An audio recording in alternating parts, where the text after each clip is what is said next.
Thank you very much, Sanjay ji, for the very brilliant introduction of all the panelists. Okay, my proposal before all of you is the following. If we can just reflect for a minute or two, pause, stop, and think back over what has been done over the last 2 days, for example. What we have heard, what we have said, what others have said, and then try to take stock of the situation, and then try to see what is the path ahead. So that is the task which I want to place before the panel also, and in front of the other participants and audience here. We've heard a lot of good things, a lot of very brilliant interventions, speeches, addresses. So, what do you think was the power of ancient Bharat in the globe? आप सब सोचिए जरा एक minute के लिए कि भारत का क्या सिग्निफिकेंस था दुनिया के लिए पिछले 5000 साल में, 10,000 साल में, 2000 साल में, economically, politically, philosophically, spiritually, administrative aspects wise, progress wise, principles wise, financially. Where was Bharat? What was Bharat? What did Bharat mean to the world? So, we have heard a lot already about civilization, Indian civilization, even from the brilliant words of Dalai Lama. It's one of the most enduring civilizations, one of the most powerful civilizations, with some of the most greatest contributions, which I'm not going to repeat here. But even to the extent that maybe 1,000 years back, plus minus, even in China, for example, which was also a great civilization, no teacher or lecturer or professor was considered or accepted as a real teacher or guru till when? Till he had come to Nalanda, Patliputra, Magad, lived there, studied there, interacted with the thought leaders of India. And then they would become good historians, good philosophers, good teachers for the rest of the world. Sources of Indian history, textbook कोई भी उठाइए India में. What are the sources of Indian history? Chinese scholars, coins, pottery, everything, but Chinese scholars. Who are the Chinese scholars? Payan, Dagwan, Yunsang, all scholars who have studied in India. If I work as ambassador of India in Cambodia, I look at the history of Cambodia. Who's written that? Chinese scholars who have studied in India. So what was our contribution? Thought leadership, intelligence, vision, intellect. What are the most powerful examples of soft power diplomacy in the world history, in the history of the world and in the world till today? Anybody? Any comments? The influence of Bharat all over Southeast Asia, for example. One small example. I've done some work, I've done some writings, I've done some readings, I've given lots of talks. And if I work there on the field, either from the ministry as Director ASEAN, Southeast Asia, I go to any of the countries of Southeast Asia, what do I see? Everywhere, in everything, just Bharat written in bold, big, bold letters. In their religion, in their culture, in their traditions, in their customs, in their thought, in any aspect of their life, in their language, in their literature. Their language even today is more than 50% to 70% base Sanskrit. We may not understand it, but any Sanskrit scholar will start realizing. Their literature, their epics, what are they? Based on Ramayana. Names of towns, what are they? I go to Vietnam, some museum, ancient map of Vietnam. What are the cities' names? Amravati, Pandurangpura, Vijayanagar, Ayodhya. So the whole of Southeast Asia, what did the French, the greatest French scholars of the world, call this entire region? Land d'outre-mer. Land d'outre-mer, India of the outer seas. India beyond India. And in their writings, they don't call it Indo-China. Now it's called Indo-Pacific. Asia-Pacific has become Indo-Pacific because of interventions by many countries like US. But they didn't call it Indo-China, they call it the Indianized states of Southeast Asia. So their linkages from their conception were so strong and so interlinked to India that even today, their thinking, their culture. So for me to work as an ambassador for India in those countries meant that interaction with the leaders, interaction with the community, interaction with anybody was very, very easy. So for an Indian ambassador, globally, it's a truism.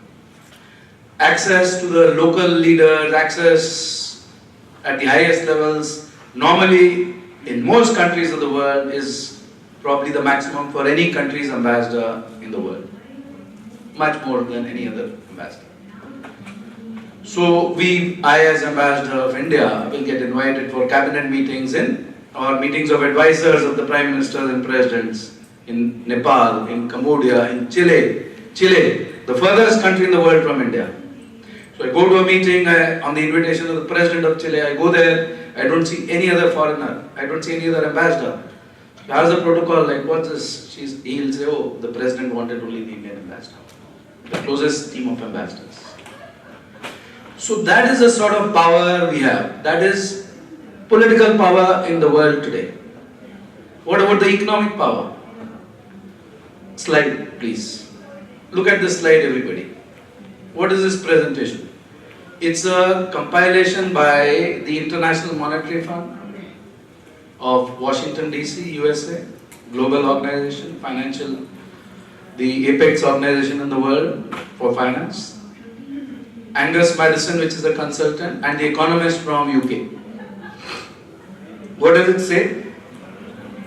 In brief, it says that out of the last 2000 years of the global economic history, the contribution, GDP contribution, purchasing power parity terms, PPP terms, by different countries of the world, which is the maximum contributor to global GDP, PPP terms for 2000 years? Bharat. Who has said this? IMF, economist, Angus Madison. How much contribution? More than 33% of the global contribution to the GDP growth of the world from 0 to 1000 years, Bharat. From 1000 to 1500 AD, more than 25% Bharat.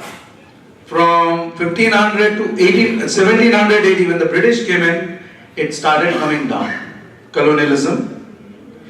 When the British left, what was the contribution of Bharat PPP terms? Less than 2%, less than 1% almost. But PPP terms it was less than 2%.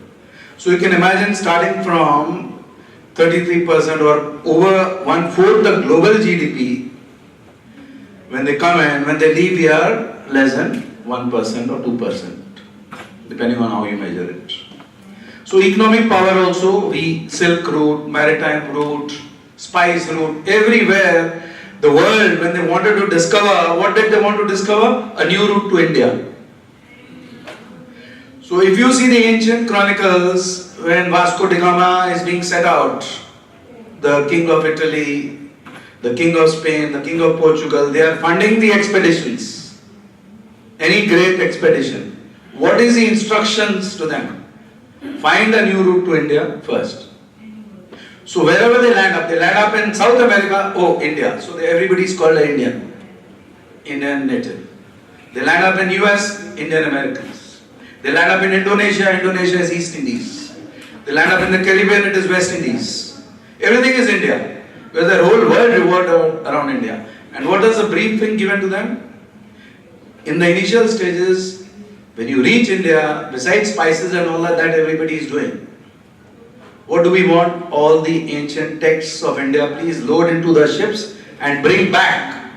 That is the knowledge which went back to the European scientists. The world learned from them, from the ancient Indian texts. So the world going around the sun and not the sun going around the world being, everything being round, etc., etc. Thousands of things which we, our ancients, knew, that was rediscovered through the West. So that was the impact of India globally on the world stage. What good did the British do? This is what good the British did. We have Mahesh, Bindra, we have Himanshu Gulati, we have Niermala, Badrising, we have the Indian diaspora. So Chinese diaspora is very powerful economically in the world, but which is the second most powerful Indian diaspora in my opinion in the world? The Indian diaspora. All of you. Big round of applause. Yes. To all of you. Because of you, Bharat is deriving so much of strength today. And now what I want to come to is that how do we now take this forward? We have heard a lot. But our ancient principles, there is so much of learning, so much of deep learning, so much of profound learning. We don't have to ignore that. Our strength, our standing in the world arises from our ancient principles, our shastras, our dharma, we have heard all that. There is so much of it, and if we start revisiting that itself will give us so much strength. Universalism, humanism. So while we need to, India, Bharat as a concept, as Hinduism, we have had great losses. We have never won a war in the history of India for 5,000 years as such in reality, except in the last 70 years after independence, when we started winning some and losing some. But earlier our tolerance was so great that we never thought of war. How did we conquer such large territories in the world? Through the power of the mind. That is how we conquered such large territories. Southeast Asia, Central Asia. Okay, if Hinduism goes from India to Southeast Asia, everybody accepts it as the final word. Then what happens after a few centuries? Buddha comes, Buddhism goes from India to those countries. Those same people now say, oh, it's these Bharatiyas who are bringing Buddhism, Buddhism is very good, let us accept it. To the extent that the acceptance of the Bharatiya was so high, traditionally, historically, that when Islam came to India, Islamic priests would go from India to other countries in Southeast Asia and Islam would spread faster. Christianity also similarly from Goa and South India, Indian priests. So I would go to remote corners of the countries of the world and the father of the church would come over, I want to introduce you to my colleagues. And what comes out? Brother Peter, Brother Francis, all from Goa or Kerala. Spreading Christianity in the US and everywhere. So, to that extent, we have to get back the thought leadership also of the world. I see that happening already in many ways, in the sense that if I go to meet the governor of a province of Chile or mayor or president or anybody, or the chief of protocol, so many people, what happens? Oh, they'll tell me, my son is a Hindu, he went to India, he got influenced, we don't know what's happened, or my son is a Hare Krishna, or my son is this, Sai Baba, etc. So, the thought, the spiritual power of India is again spreading all over the world. I see that happening. And as ambassador, I opened the doors of the Indian embassy to all these different streams of thought and philosophy, all these organizations. So suddenly I found my power increasing, because initially when I went as ambassador of India to Cambodia, for example, one day the Maratha Sangha would come, one day the Kerala group, one day the Tamil Sangha, one day this. I said, okay, I'm not going to meet you independently. Just 1 minute more, let me stop. I want all of you to come together. So we formed this Indian association, and what did we realize suddenly? That this was the most powerful expatriate group in Cambodia. We were the chief of the World Bank, Indian lady. The chief of the Asian Development Bank, Indian officer. The chief of so many organizations, IOM, the Institute of Migrations, etc., Indian. TB sector chief, Indian. Advisor to ministry, Indian. Advisor to that ministry, Indian. Advisor to audit, Indian. Advisor to accounts, Indian. So they were on the nerve centers of everything in Cambodia. So before, if they had difficulty to get access to or invite any minister or do anything anywhere, nobody would listen. Suddenly when we came together to invite the king's daughter, the princess, the prime ministers, advisors, the ministers, anybody to any Indian event was a matter of very great ease and comfort. They would come running. So if we had the foreign minister of India coming to get a few ministers and a few top people, was a job of a minute. We just had to send out the invites and they would come. So what I want to place before our panel today, Sanjay ji, is that having heard what we have heard over these last 2 days, how do we now encapsulate it? How do we look at the future? How do we not lose it so that we are not reinventing the zero every 4 years? How do we carry on from what we have learned in this 2 days and in the meetings earlier?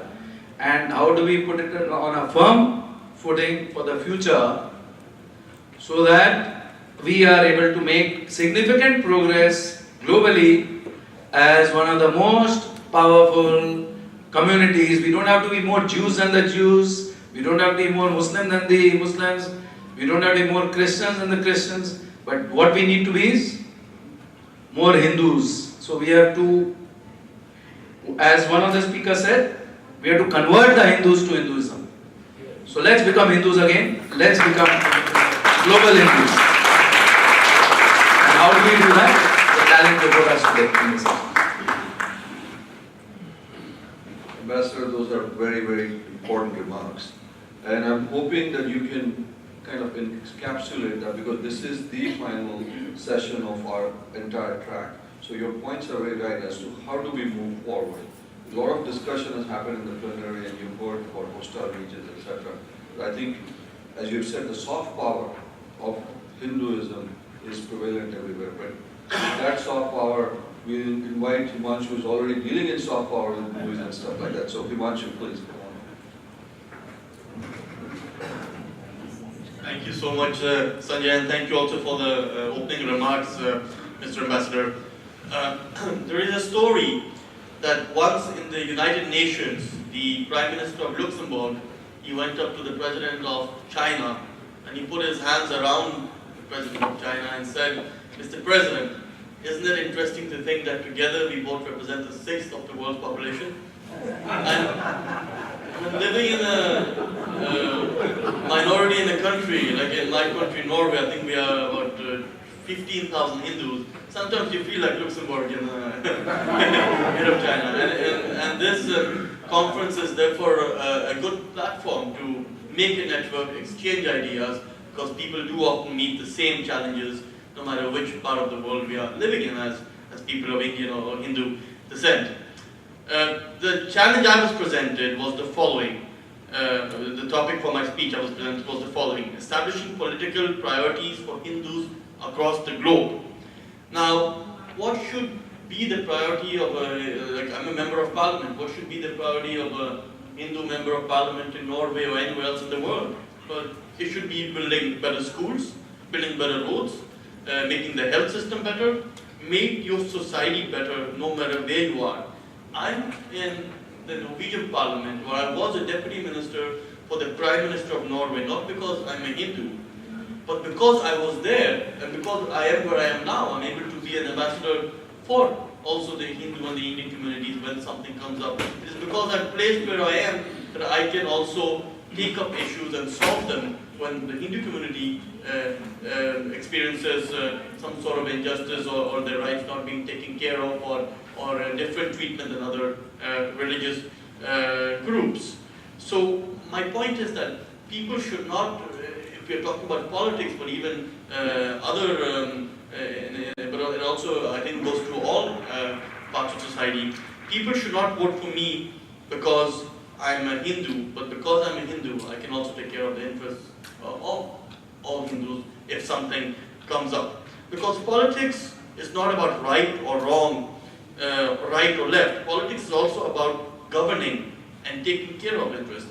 I am very happy when people of Indian descent get active in the parties that I oppose, the parties that I work against in my country, and also when I see Indians active in both the Democratic and the Republican Party here in the United States. Because governments change, that is the nature of politics. And no matter who's in government, it's important that somebody is there to take care of interests of us as a group, but also all other groups. So it's important to have that in mind as well. And who are the best politicians?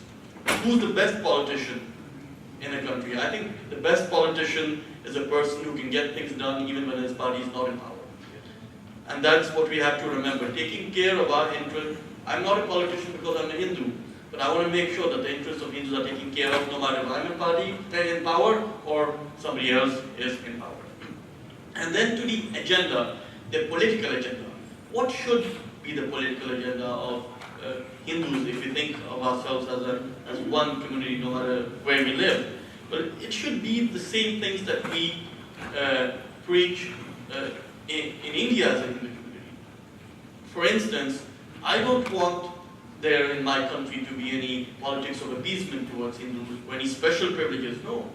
I just want the same rights, the same treatment as everybody else, and if somebody else is being treated better, I will let them know, and if we are being treated worse than the rest, I will also let them know. For me, and Hinduism is different than most religions in the sense that we are not as much a religion as perhaps a string of thoughts, a string of principles, a string of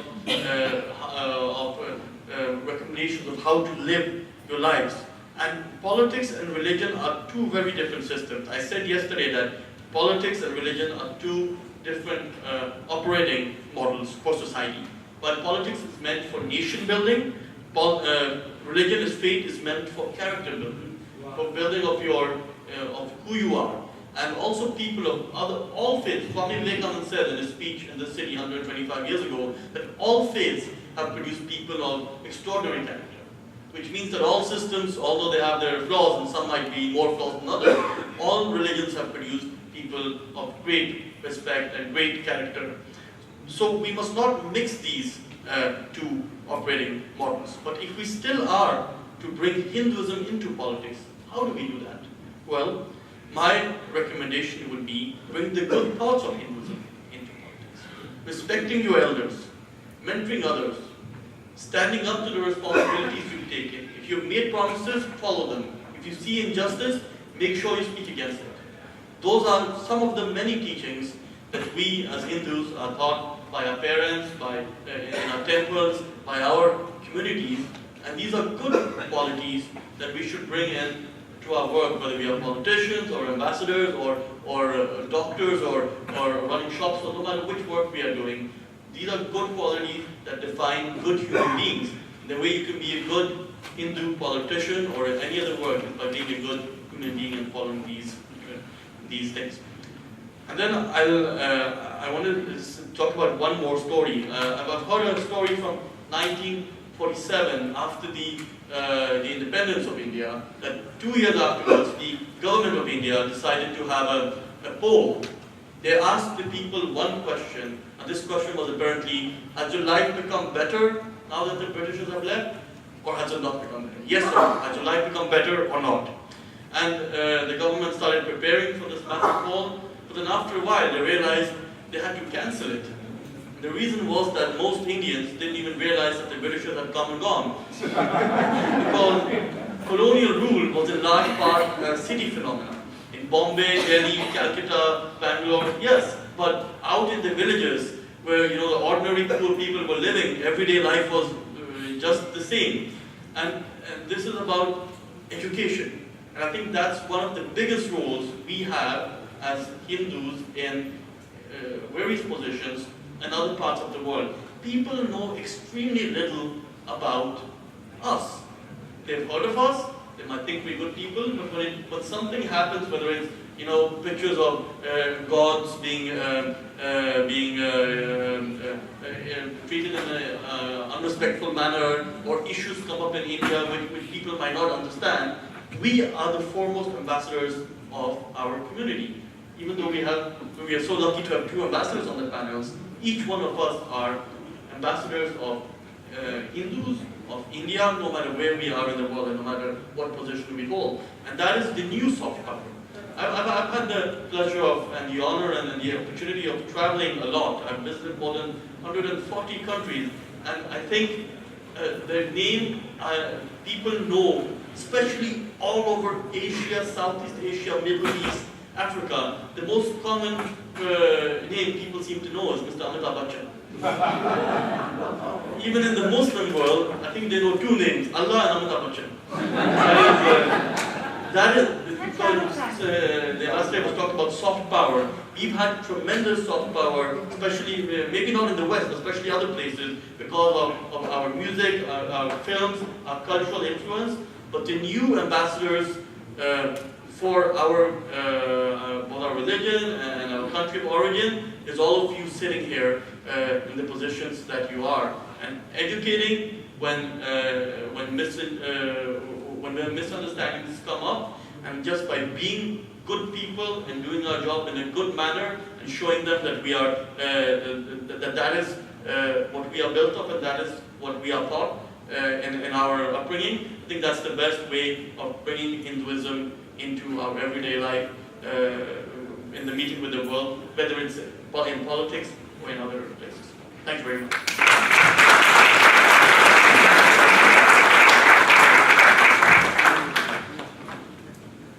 Thank you, Himanshu. Obviously, mixing politics, Amitabh Bachchan, that's a great, makes a great, interesting combination. Let's see how Mahesh Bindra ji can top that off. I don't know if Amitabh is popular in New Zealand or not, but come on over, Mahesh Bindra ji.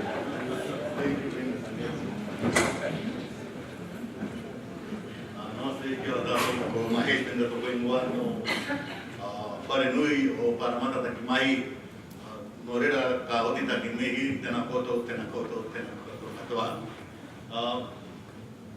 Respected ambassadors, excellencies, and over delegates. This was a short speech to say in Maori, namaste.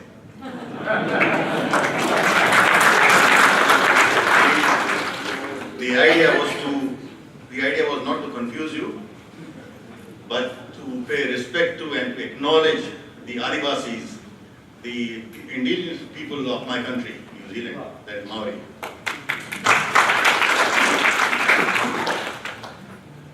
Now the subject I was given was strategic political placement of Hindus for high impact. I am not too sure whether we have been able to achieve that in New Zealand. I can't comment on other countries. Now, to actually, I have taken it on myself to inspire one youth every month to get into politics, to get out of their shell and to get out of their comfort zone. And to do that, what I do is that, doesn't matter what I am given, I always share my little political journey with my audience. And I'm going to do that here also. So, the Hindus in my country see politics as the last refuge of the strong. They think, oh, politics gundagardi hai. To some extent it is probably true in Bharat, but not in my country. Now, those perceptions have been an obstacle in my country as far as the Hindu diaspora is concerned. We are only a population of 4.5 million, out of which there are people, 160,000 people of Indian origin, which come from not only Bharat but also from Malaysia, Singapore, Mauritius, all over the place. Fiji, mainly Fiji, yes. But out of those 160,000, I think between 90,000 to 100,000 are Hindus.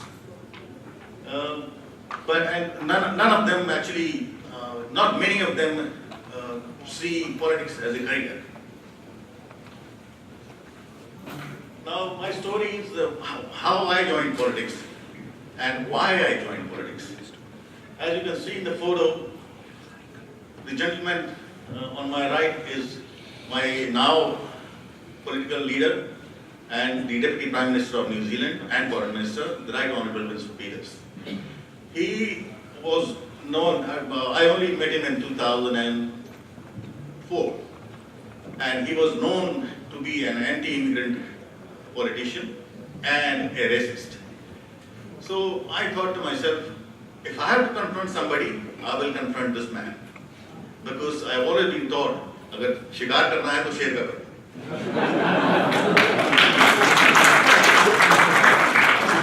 So he's the longest serving parliamentarian in the country. Been in the parliament for about 38 years. And he is the sort of political icon in the parliament. He wasn't in the parliament for 3 years, and even the opposition said, oh, we were missing something in the parliament. The parliament wasn't that interesting. It became very boring. So he's a bit of a character. Yeah. So what happened was that I attended a meeting of his because I did not believe the media, I did not believe others, particularly Bharti, that he's a racist. So I said, unless I meet the man, unless I talk to him, I cannot really form an opinion. So there was a public meeting in a church hall, and I attended that. I said, maybe I'll get a chance to speak to him. He was the foreign minister then and the deputy prime minister. So after his speech,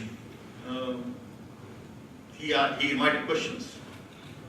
So I asked him, I said, look, I'm an immigrant, and so are about 100,000 people from my country.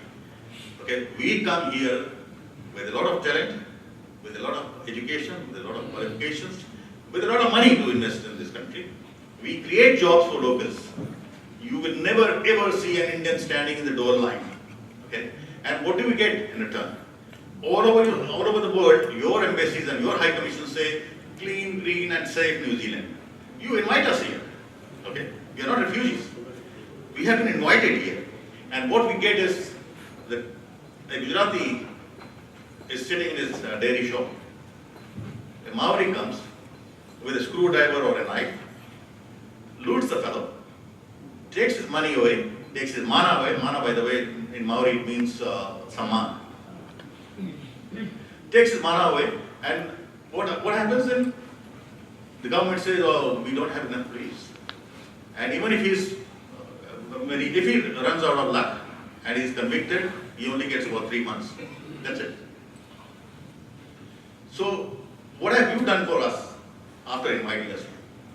So he said, look, first thing is, thank you for standing up for the people. Not many do. Okay? I thank you for standing up for your people, and I am going to assure you now that I am the one who's told the government to hire 800 more policemen and women. 600 on the streets, 200 in the back offices. I am the one who's done it. My party has done it. But it will take some time before these 800 people can be recruited, trained, and put in the streets. But I assure you of my support. I thought that was a very reasonable answer to my question. After the meeting, then we were standing near the coffee table, and he came and he took his coffee and then he started speaking to me. He said, you speak very well. I said, actually, so do you. I think that was a bit cheeky because you can't talk to a senior politician like that. But anyway, I took my chance. I said, actually, so do you. He said, what do you do for a living? So I said, I refuse to die. He shook my hand and said, look, you got a brilliant sense of humor, and I think we'll get on very well. Are you a member of any political party? He thought I was a spy from some other party. Are you a member of any political party? I said, not in this country. Then he said, oh, in India, are you Congress or BJP?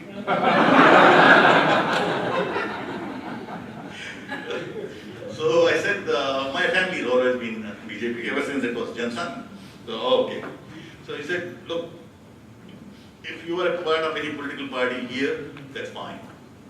But if you're not, what I want you to do is study my policies. Go on the internet, study my policies. And next time when we meet, you tell me what can I do to tweak up or down the policies to help your people. So I thought that he's not a racist. If he was a racist, why would he even talk to me?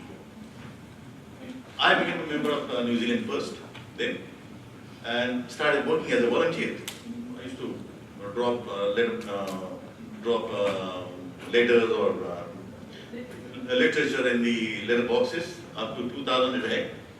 And then in 2008, I was told very subtly whether you would like to apply for a position and stand. So I said, no, I'm not ready for electoral politics yet.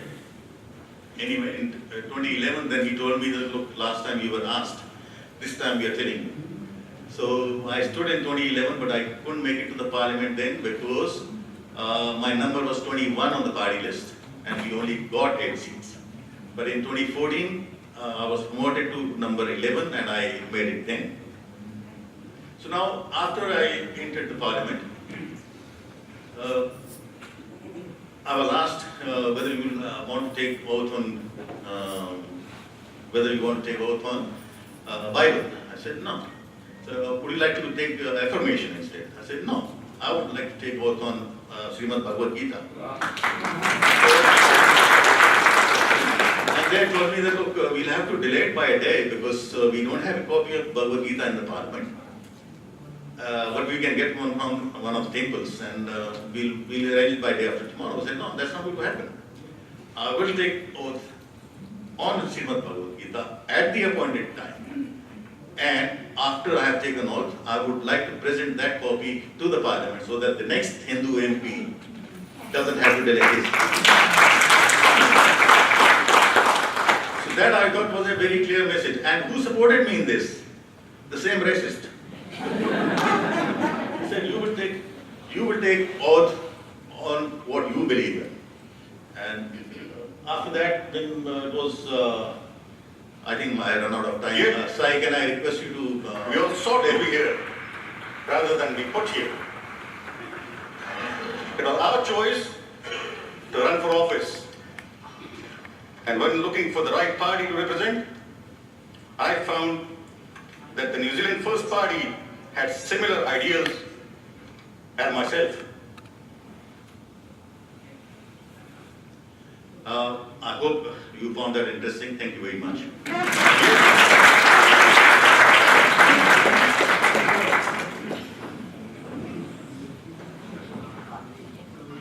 I found it very interesting and really kudos to you for, a lot of people have perceptions, Mr. Bindra, that you're racist or this and that.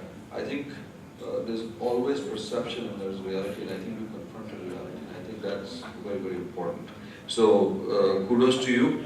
Now we'd love to get our ambassador, Niermala Badrising ji, the former foreign minister, to come in and give her viewpoints in terms of what can be done. Thank you so much.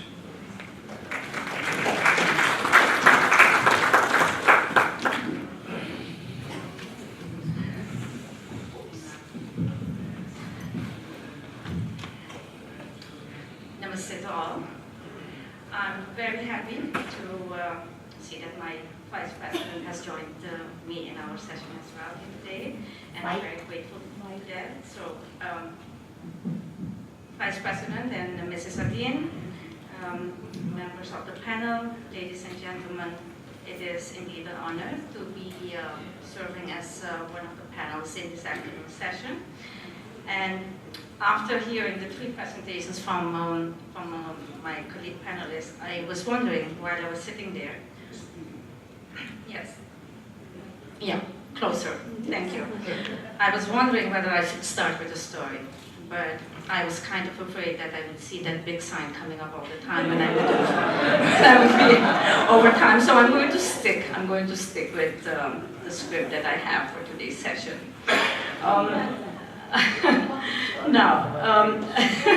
you. I have been tasked to talk about the establishment of a task force to realize future priorities.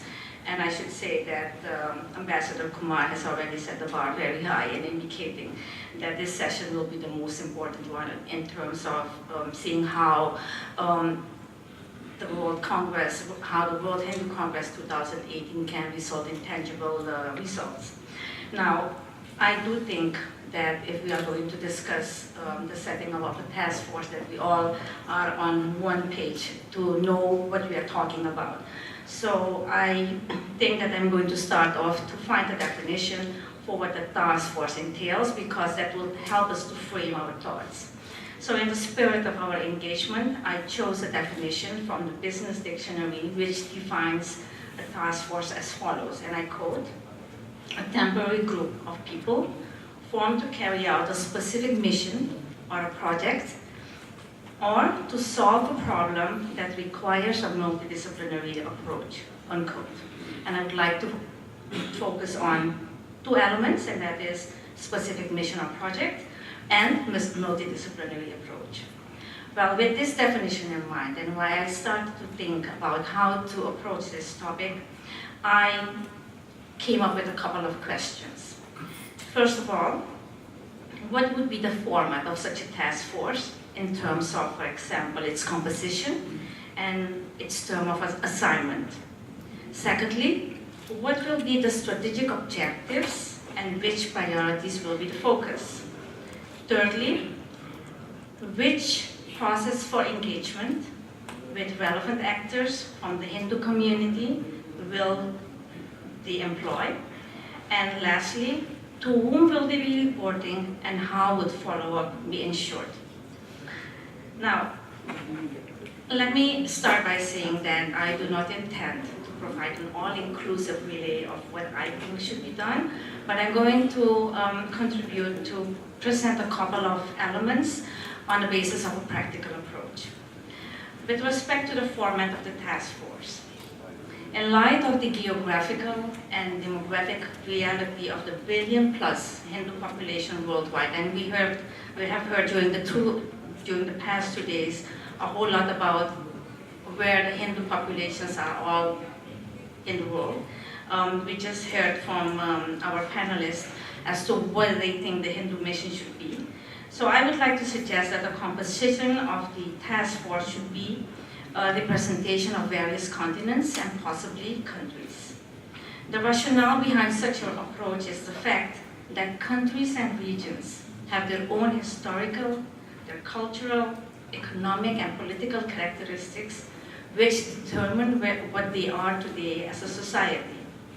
A broad-based composition with visionary, long-term thinkers with shared values from across the globe can serve the purpose of furthering the advancement of the Hindus.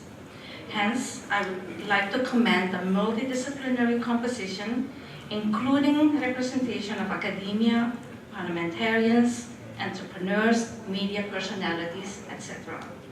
And I think we all agree that women and youth should be represented in such a task force.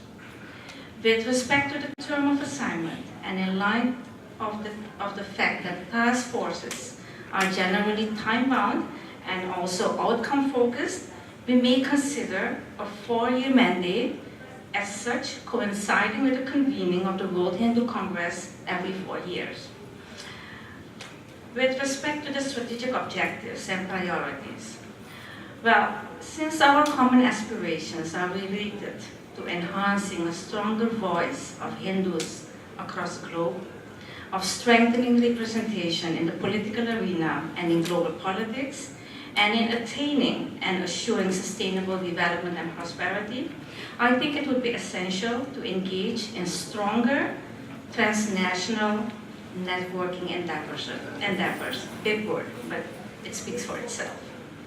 Given the fact that the Hindu community is very diverse academically, professionally, socially, demographically, economically, there is ample opportunity to tap into the enormous potential for cooperation and for establishing strategic partnerships that can impact our common good. Forging targeted collaboration for development through trade, investments, businesses, social networks, and human capital transfers for example, health, education, banking and financial services, ICT, can definitely provide tangible results for advancing Hindu interests. Within this context, the task force should be entrusted to embark upon setting up of a digital database of the Hindu associations and their constituencies in the respective countries. In my opinion, this would enable an effective networking opportunity on a shared platform for mutual benefits. In this regard, I would also like to suggest that the task force also establishes a formal working relationship with the Ministry of External Affairs of India, which has been entrusted with a mandate of dealing with overseas Indian affairs. The formulation of a roadmap and/or an action plan with specific activities related to the areas of cooperation and related timelines could also be of relevance for defining specific goals and for monitoring execution of our planned activities. Ladies and gentlemen, the outcome of the World Hindu Congress of 2014 and 2018 should certainly serve as a parameter for the roadmap and our action plans for the upcoming years. To ensure efficiency, I would also like to propose the establishment of a permanent secretariat to support the work of the task force and to further the activities of the World Hindu Foundation. Now, the last point, with respect to the process of engagement with relevant actors from the global Hindu community, I would like to mention that, as mentioned earlier, I'll be finished before those 2 minutes. I'm of the view that the availability of relevant information on existing Hindu partners in the different countries will be the key for effective networking and collaboration in different areas. Building accurate databases with a listing of existing Hindu networks, Hindu associations, professional and business clubs, and other grassroots organizations could certainly facilitate effective collaboration with stakeholders at the local, national, international levels, be it with the private, public, or non-governmental sector. Establishing affiliate organizations or umbrella organizations in the countries with a Hindu population and sharing information on achievements, on priorities and opportunities of identified cooperation could also further the progress and prosperity of the Hindus. Commitment to political engagement and sensitizing governments and the political leadership of the respective countries on the advantages of Hindu bonding can also be very instrumental for attaining success in terms of our common agenda. Using the existing media infrastructure and the ICT knowledge base of the Hindu community all around the world could also be an asset in achieving stronger networks worldwide and to consolidate what we have talked about today, the soft power of the Hindus. In order to ensure effectiveness of the follow-up of the outcome of the Hindu congresses, I would like to suggest that we could possibly work towards a midterm reporting of the status quo of the implementation of the various actions and priorities that we have determined together. Midterm reporting, in my point of view, can also enable a possible realignment of activities and or can help us to refocus on the strategies that we want to execute for our common agenda. Now, finally, as a proud Hindu woman from a relatively small country on continental South America, I would also like to pledge my support for our common agenda of contributing to the progress and prosperity of the Hindus and the humanity worldwide. And thank you.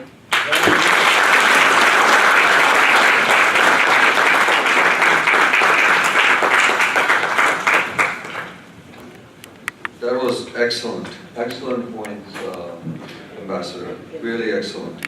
And a good framework, and I think Ambassador Kapur, it gives us a real path forward, and I'm hoping with your leadership and support of volunteers that we can engage, we can take these, so that when we meet in 2022 in Bangkok, where all of you are invited, and all of you are too, that we would have acted upon a lot of these things.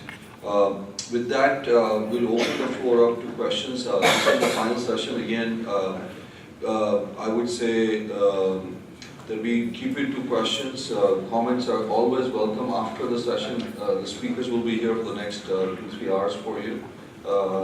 Just kidding, just kidding, just kidding. But they'll be here for at least a period of time.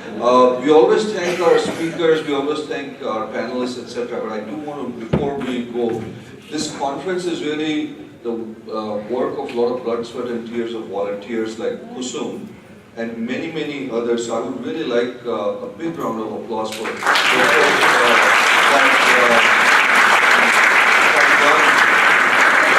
people who bring the mics, the people like Awali who reach out to all these folks who are behind the scenes, who never get heard and are never on the podium but actually do the work. So thank you, Pranam, thank you so much for all of you. So let's start with our first question.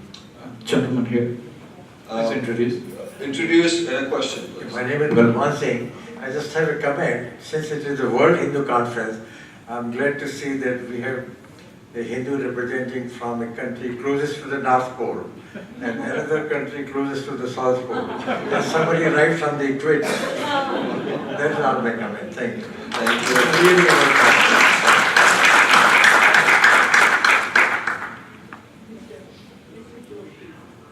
Hello.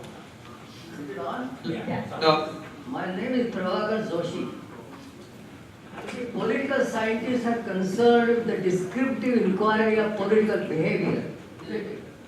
Now, from that point of view, if we look at India, the Modi government, as compared to the previous Congress governments, Modi government has been very, very successful because of high moral standards he has kept throughout the government. And there are several examples can be given, I will not waste time on that. Now, of course, because of the success, so many people are paying taxes now, mega projects have been brought by him, some of you know that. What's the question? What's the question? Because of that, now I think that very soon, India is likely to become the leader in the southern hemisphere of the world. Is that possible? If you do the question for anyone. India is going to become the leader in Ambassador Kapur. But first we need a mic. Well, my quick response to that is you're absolutely wrong. India is going to become the leader not only of the southern hemisphere but of the whole world. And why I say that is because I have a lot of faith in the youth of India and in the youth of the Hindu diaspora all over the world. I forgot to mention one point in the graph which I showed. In the whole article there is not a mention of the word Bharat or India. It talks about USA, it talks about China, and it does not talk about the most powerful economic contributor to the world for the last 2000 years. So that is a sort of bias we are up against. And I see all that past of history of losing all battles also, wars also being history now. We are looking at the future with a lot of confidence. So that we are going to emerge, we are emerging, and we will emerge. And I can say that as a proud Hindu because I'm seeing it all over the world, the power of India, the concept of India. But what I'd like to caution here is that we have to do it in a way that is full of values, full of morals, full of dharma, full of the vision for the future. Because that is the way we will be accepted globally more and more, which we are already being accepted. Because as an example, I'll say, when I have the India-Singapore Joint Commission, I lead that. On one side, I have the Singapore delegation, on the other side, the Indian delegation. What does the Singapore delegation consist of? Professor Jay Kumar, Foreign Minister, Hindu. Professor Kishore Mehbubani, Foreign Secretary, Hindu. Then Bernard Baker, Goan origin. So all the delegation from Singapore are Hindu in origin of Bharat. On the other side, we have the Indian delegation. So the Doordarshan chief comes to me after a few minutes. When is the Singapore delegation coming? So I see these MPs here. I see so many ambassadors of so many countries in the world today. The US ambassador to Sri Lanka is a Hindu. Like that, so many countries have ambassadors now posted in India or globally who are Bharatiya. So that power of India is again coming back in the global horizon. So that is why I say India will become a leader. We are already on the path. In the last part of the graph, in the year 2000, in PPP terms, we are already third largest economic power in the world now. And in actual terms, we are in the fifth largest zone. We are becoming fifth largest from sixth largest. Very quickly. We already are a leader when it comes to culturally, when it comes economically, we are the fastest growing economy, and also you rightly pointed out that, for instance, this government has done a lot with corruption at the highest level, which was earlier a big problem. But if we are to be the leader in all aspects, we also got a lot of cleaning up to do still with corruption in our society, women's rights, education, just electricity, development for everybody. So even though we are high up there already in many aspects, and we are going quickly up in many other aspects, we still have a lot of cleaning up to do in our own backyard before we can say that we are the greatest country in the world. So we will come to the next question. Introduce. My name is from Washington, D.C. I can speak, I can love you. Yeah. So again, I think the Bindra's experience was very interesting, and then I request organizers to give us some opportunity to hear how he successfully, in his term as a parliamentarian, maneuvered the different issues to help the local community and also in the community, sharing to allow him sharing. I will request organizers to give a couple of minutes to him so that we can hear his achievements in the parliament. Yeah, very quickly. During my term, I was spokesperson for ethnic affairs. So what we did was that we actually enlightened the government about our specific issues like from Ganpati Visarjan to Asti Visarjan.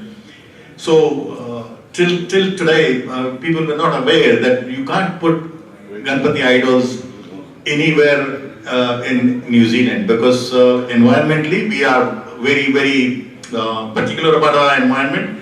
However, now we are working on, we are working with the government now to ensure that we do get specific spots for our Visarjan. That's only a basic thing. But otherwise, what we are also doing is that we are actually making our people aware that we have come to New Zealand. New Zealand has not come to us. So we need to respect the local laws, the local culture, and be good citizens. Thank you.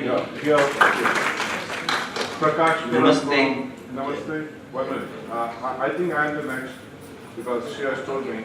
I am Prakash Puram from New Jersey. I think what is the most forum here is from last 2 days we have been sitting. What is the next steps? That is the want to hear. What I am suggesting, whether you agree or not, that are the comments. Sanjay Puri has been the chairman. He has seen the last 2 days what we have taught.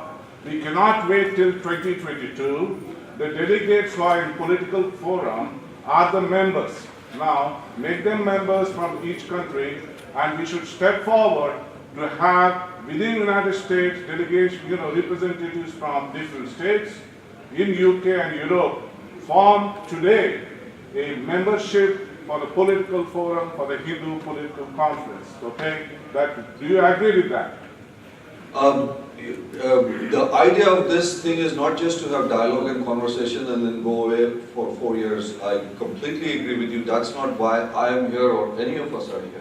The ambassador has laid out a very, very good plan. She put a lot of time and effort, and I really thank her for that. She was not speaking from the cuff. Well, maybe she was, but then it was exceptionally brilliant. But a lot of thought has been put in. What I'm saying to you is, we are going to follow up. There is a session after this at 8:30 where we are meeting with all the organizers. We are all actually supposed to put all the points that have been put together from this track. They will be put together and there will be an action. There will be a connectivity of all these parliamentarians. That's number one. All these folks need to get connected. If we are not connected, the power is in being connected. And then the other things that she has talked about, that we will do. I can promise you, you won't have to wait till Bangkok for some of these things to happen, because that's not our interest. Our interest, the urgency is today and now, not 4 years or 10 years or 6 months from now. We will start from that. That's a promise. Have 5 bullets, not 5 pages. 5 bullets, that's what we do in industry. 5 bullets of vision. I agree with you. Namaste, Jay Shah, Friends of India Society, UK. India has been a victim of terrorism, state-sponsored terrorism. How do you feel it and what can be done to help India? Ambassador? Anybody want to take that? Okay. Yeah, that's, they are not representing India in any way, so, okay. Who do we have? Dr. Desai. Suhas Desai. Finally. Finally, that's it in Kentucky. Thank you. So, my question is in continuation with the question of the gentleman from New Jersey, and that is, the excellent framework was presented, it's trying to get to work, but my question specifically is to Sanjay Puri. What was the action plan from the first Hindu World Congress and what has been done thus far for it? Because that will be a step forward in continuation of the framework which has been offered today. Thank you. So, one of the things that I won't take too much of your time, was to create a business network. So there is an online Hindu business network that has been generated. Now, the other thing was to how do we get connectivity with a lot of the political folks. So all the folks that you're seeing that have come and others, and there are over 120 parliamentarians. So we are working on doing that.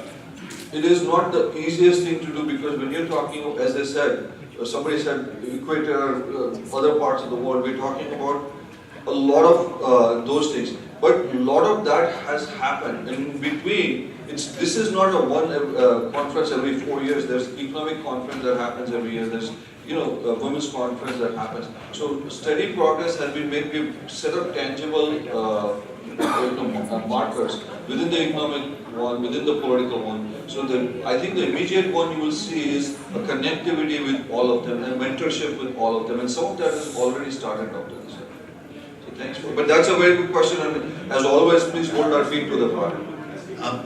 Sanjay, can I very briefly? Yeah, please. Thank you. Now on that, yesterday I spoke when these young parliamentarians were talking that we have already built my office has already built a database of all Hindu MPs in the world. There are, according to my database, we have 101 MPs of Hindu descent in 20 countries. So there is work going on in that direction. Thank you. Thank you. Just to follow up on that again, Ankur Patel from Los Angeles, would it be possible between now and 2022 to have, say, local, regional meetings, say, in Los Angeles, where we have density of Hindus and Indian elected officials, or in the United Kingdom, or in other places, where if the Hindu population puts its thumb on the scale in a local race, we could win. I ran for office 3 times, and I lost each time. But each time I tapped into the Hindu community a little bit more, but having this kind of resource and support would absolutely tip the scale where we could win school board races, where we could get the Bhagavad Gita taught in schools, where we could continue to develop and grow, but maybe local, regional meetings, depending on what the chair and this network could build on, building up to 2022 is a suggestion. I agree with you. Thank you. We will. Yes. Good afternoon. Namaskar. Thank you very much. I really appreciate the Ambassador of Suriname. I think we share surnames, and I think there should be an important connection between South Africa and Suriname because our history is similar, and that has never been done before. But thank you to everyone who's here today. I just wanted to ask the process going forward in terms of bringing different countries on board.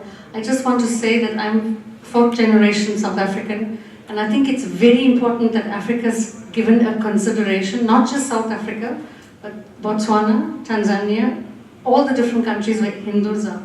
I think it's critical at this time in our history because there's a cultural isolation that is impacting the continent. And when Prime Minister came to South Africa 2 years ago, he made it very clear that if Africa needs the support, without Africa, the world would implode. So it's important that Africa is considered and the African question taken seriously. Thank you. That's a very important question. I've worked a lot in Africa. I was for 4 years in Tanzania, and I agree with that entirely. There has been a very great shift in the attitude of Bharat towards PIOs, persons of Indian origin. Till a particular stage of our history, even in the embassies, we were not really, tasked as a responsibility to look after people who were not Indian passport holders. So people of Indian origin, if they came to the embassy, they were told that you are not Indian citizens, sorry, we cannot help you. But towards the mid-80s, late 80s, instructions were sent out from Delhi to all the embassies that these people are also Indian origin people and they are all our responsibility. So what do you see after that? Wherever there are tragedies, terrorist attacks, breakdown of a state, natural disasters, whatever happens anywhere in the world, which is a leading country today in the world to evacuate the people, whether they are citizens or non-citizens, Bharat. We are evacuated by ship, by air, by any means possible. Thousands, or not thousands, lakhs of people of Indian origin without looking at any passport, and also in many cases now Westerners, Europeans, Americans, etc. because of our capacity now to do this just as a humanitarian cause. So that is right, Africa also requires a lot of focus, a lot of attention. Our footprint in Africa was so great, so phenomenal, and that is slowly again being revived, and it will continue to be revived.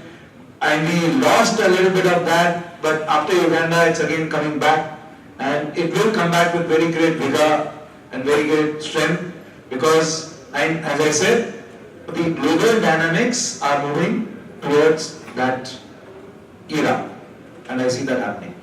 Ambassador of Suriname wants to also add a point in response. Thank you so much. I listened to some of the comments that have been made, and I would say I agree with all of it. We are putting a lot of endeavors in organizing these conferences, and people come from all walks of life and from different continents and from different countries. And all of us want to see tangible results. In my presentation, I tried to refer to the concept of transnational networking and basically transcontinental networking. And basically what I meant is let us connect with the Hindu communities of all continents, because there are so many Hindus all over the world. Yesterday, I met a very interesting group of Hindus appear, and they came from Ghana. And I was very, very surprised to know that they were born Hindu, and they practice Hindu, and they speak it as well, and I was very surprised. Now, how many of you would know that in the Caribbean and in South America, it's not only Suriname and Guyana and Trinidad that has Hindu communities, but there are so many other countries up there. Have you known that Jamaica has a Hindu community? St. Vincent and Grenadines, St. Lucia, many, Martinique, there are many. So what I want to make is, let us reach out to them, and I think the easiest way to start to reach out is, let us know who is who, and let us start a database and connect with them. Once we know who they are, what they bring to the table, it will be easier for us to connect with each other, because on the basis of commonalities, you establish different kind of bonds. So I support that initiative of getting together. I indicated in my presentation that when we are going to determine the specific actions, let us link it with timelines, and let us try not to wait for every 4 years, but let us try to do midterm evaluations to see where we are, because otherwise we will wait until the next World Conference and we will end up with the same. That is not what we want.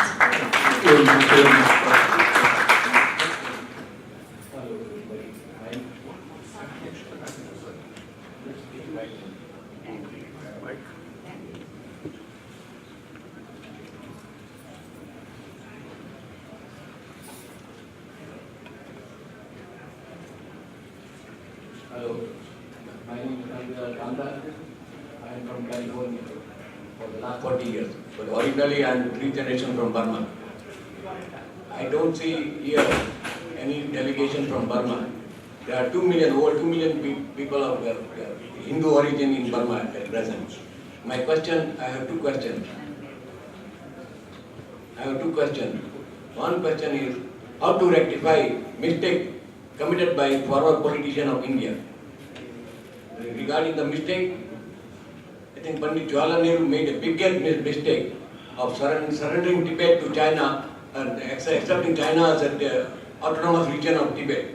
Tibet is autonomous region, no doubt, but not for military occupation of China and build a military right on the border of India. How to rectify those mistakes? How to try to move the Tibetan government to try from India, from the Dalhousie into Tibet proper. That is the first thing. I know it is very hard to do, but we need to do something about it.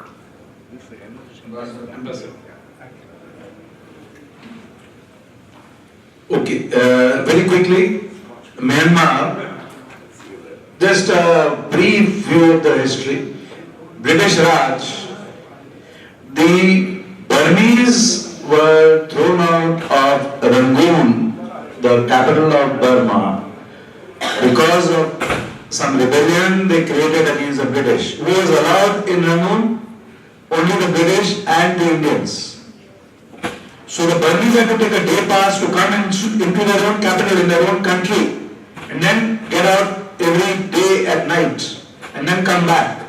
Now with that sort of history, the animosity which was built up in their psychology, in their minds, against the British was also reflected against the Indians. That's why the repercussions after the independence of Burma against the Indians was so severe. We have the largest population, I've met a lot of them.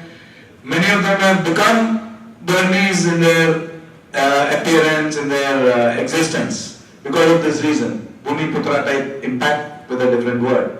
So all that has happened. That's why I'm saying we have lost out a lot in historical terms. But the things are changing. Like in France, I would meet a lady in a sari. I would go up to talk to her. She would say, I'm French. My name is Christine Valera. She would be from Pondicherry. Now after this change in the Indian attitude, suddenly that same lady would come to the Indian embassy and say, I'm Indian, I want to participate in this Indian cultural program, I want this benefit from India, I want that benefit from India. So all those concepts are changing, moving ahead. And Burma, there is a long history which we cannot not go back to. We have to look at the future. Thank you. I would like to add one thing on Burma. I I am from Burma, and I don't see any discrimination or any hatred against the Hindus. We are very much integrated with Burmese people, and we are getting very good, smooth sailing with Burma. Thank you. Thank you. Very happy to hear that, and I agree with that entirely. I've been there and I've seen that mentally, psychologically, they're very happy with Indians, like in most countries. Hello, my name is Mahesh, and it's beautiful to see the parliamentarians, investors, president, vice presidents from North Pole to South Pole. And given this, how can these countries work together when there are some kind of operations going on against Hindus in different countries? I don't see all those countries coming together at a platform and supporting Hindu cause. If there is a possibility that they can work together with India and all the countries. Yes,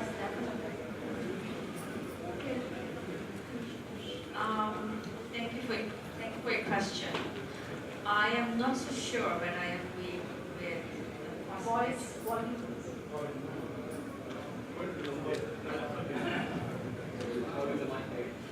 Hello. I respect your question, but I'm not so sure whether I can agree with that. Let me start with my own country. I dare to say that my country is the most diverse country on the South American and the Caribbean continent. We distinct ourselves by being a multicultural society where all ethnic groups live in a very peaceful society. The social cohesion in my country and the way that we live together with each other is exemplary. We celebrate each other's holidays, Diwali, Eid al-Adha, Eid al-Fitr, Christmas, all of it. The Indians are a majority. It's about 36% of the population. Now, we have coalition, in my country we have 34 political parties, population of close to 600,000. So you can imagine the kind of fragmentation we have in terms of political organization. But still, all parties work together. Most of the time we are working with political coalitions.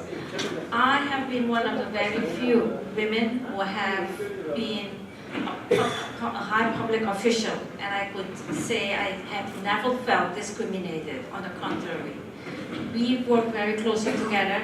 So in terms of establishing closer relationships with India, let me tell you, 2 months ago, the President of India was visiting Suriname, and we established stronger bonds in different kind of corporations in various areas.